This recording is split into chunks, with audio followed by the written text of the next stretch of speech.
Yeah, we're not sycophants for any political party or administration.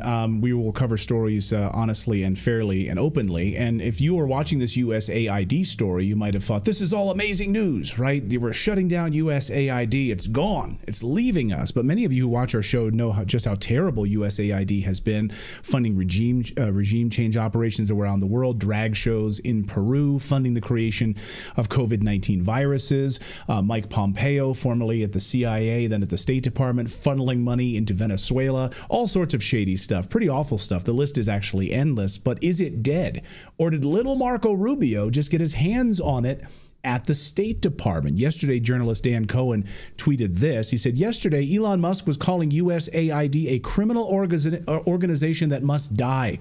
Now it's confirmed that USAID has been reshuffled into Marco Rubio's State Department, and Musk's top influencers are going along with Trump administration's charade. Dan Cohen, independent journalist from his own media organization, Uncaptured Media, joins us now. Dan, great to see you. It seems like, there was a lot of sort of rah-rah championing, you get these sort of like conservative influencers, and they just fall right in line with whatever is being said from the Elon side of things without sort of questioning everything. Am I right?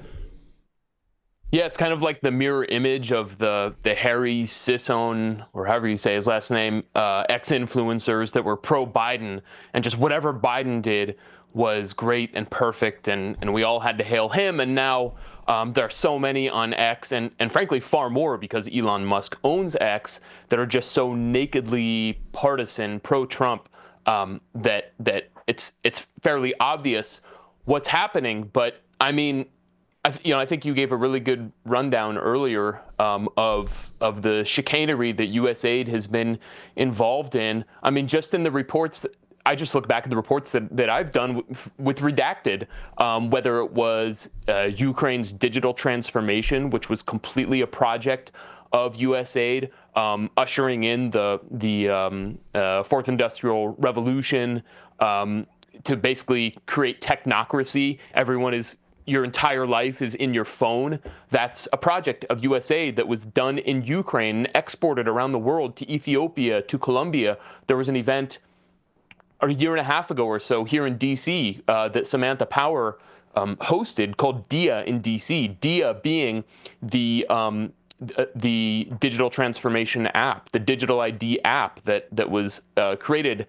And I really encourage all of the viewers to go back and check out those reports that we did on Redacted. We did like a mini documentary about DIA, and that's one of their big projects. I know you talked about Venezuela, all of Mike Pompeo and under the previous Trump administration, funneling huge amounts of money, something I read even $1 billion into Venezuela to line the pockets of guys like Juan Guaido, who are now living high on the hog in Miami, Carlos Vecchio, all these figures it's just a total ripoff for the United States and violates the sovereignty of so many countries.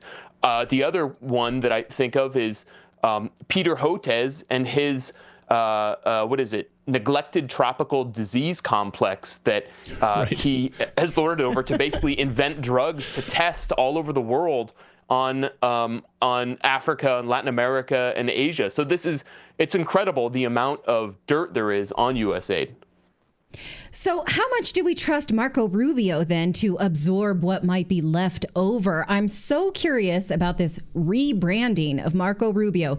This is the same guy who thought that Russia blew up its own Nord Stream pipeline, who was constantly going on any news media that would have him to bang the war drum about how we need to go over Iran, China, Russia, you name it. He would show up and powder his face and say things that were so stupid. But now he seems to have this very pro-America first rhetoric and is talking about how we don't really need to do that. We need to secure our own borders. We don't need to. He's using even the term multipolar world. So what do you make of this rebranding of Marco Rubio?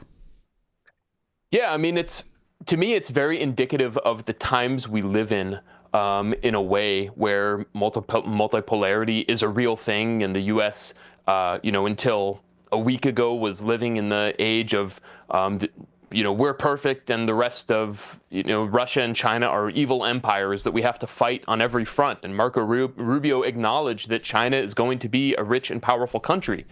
Welcome to, 2025. I think it also shows how Trump has basically conquered the political machine in Washington, D.C., that someone like Marco Rubio, who, when Trump ran in 2016, when they were both running for president in 2016, Marco Rubio publicly stated that Donald Trump will never be president.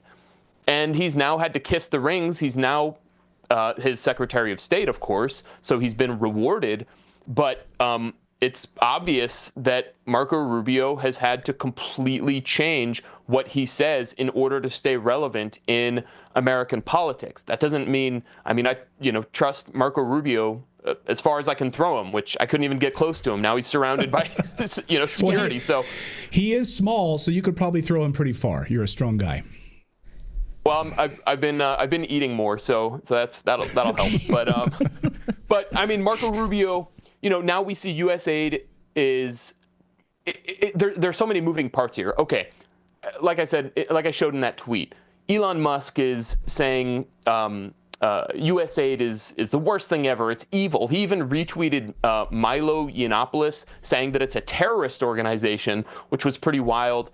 And then you have Marco Rubio saying, well, my criticism of it was much more mild, what he publicly said. And then he said it's going to be moved into the State Department, where he's going to be in control of it. I suppose that empowers Marco Rubio, who has been a long-term hawk, especially in Latin America, and now he's in Costa Rica today. He's making his first tour as the top diplomat. But I think basically, the big complaint from there's sort of a couple levels of deception going on.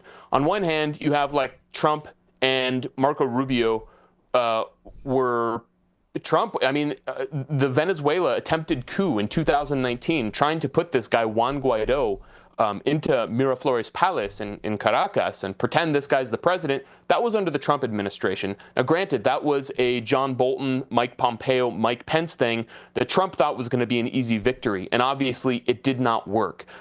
Marco Rubio was a huge supporter of that. And there are photos that I tweeted of Marco Rubio and Donald Trump with Carlos Vecchio, who was Juan Guaido's fake ambassador to the U.S.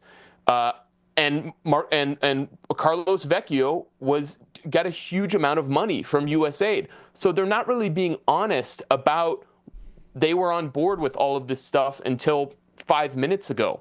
Now, at the same time, the reaction from basically the Democratic side of the deep state, is just rich. I'm sure everyone's enjoying that. Watching, I watched like Senator Chris Coons and AOC and Ilhan Omar and all.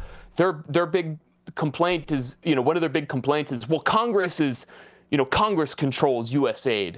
Since when does Congress care what the president does? The Congress has completely abdicated its responsibility to vote on every war that the president has initiated. So if Donald Trump was doing exactly what Congress wanted, initiating wars or regime change operations, they would be silent. So they're completely hypocritical. And then they complain about Elon Musk being a billionaire with too much influence in the government, as if George Soros and then now Alexander Soros were not visiting the White House multiple times per month for the last 4 years. That's just standard practice here in Washington. So the opposition is completely discredited, which is dangerous in a way because we do, need to be able to have a real opposition. And what I'm saying is not an endorsement, obviously, of Trump or Musk or any of this. So, there are so many questions at this point of, well, is this USAID shutdown going to be long term? Is it? I guess now it's just being reshuffled into the State Department. What was the real difference between the State Department? I think it's also part of it is the Trump administration is remaking Washington in its image. So it's part of the same process of getting rid of, the 51 intelligence officials who signed the letter saying that the Hunter Biden laptop was Russian disinformation. Like, those guys are out. John Brennan is out. These people who conspired to destroy Trump in a totally shady way, they shouldn't have any power. They should be run out of Washington. They should be investigated. And I think that's basically what Trump is doing, and the same in USAID, where there's not really much oversight in there, and they're doing all these all kinds of crazy programs. So that's my sense of it.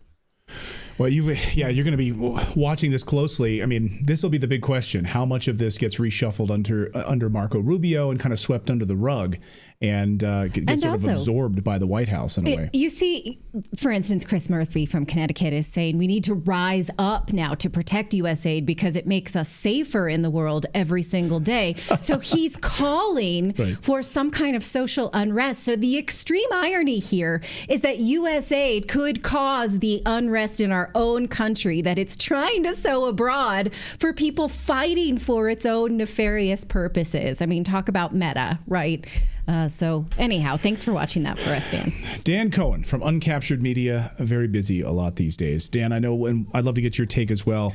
Tomorrow, maybe we can chat as well about this Netanyahu press conference tonight and sort of the fallout from that. So follow Dan on Twitter, X, whatever you want to call it. Insightful as always, and follow him on Uncaptured Media. Dan, great to see you. Thanks so much. Always good to be with you. Thank you.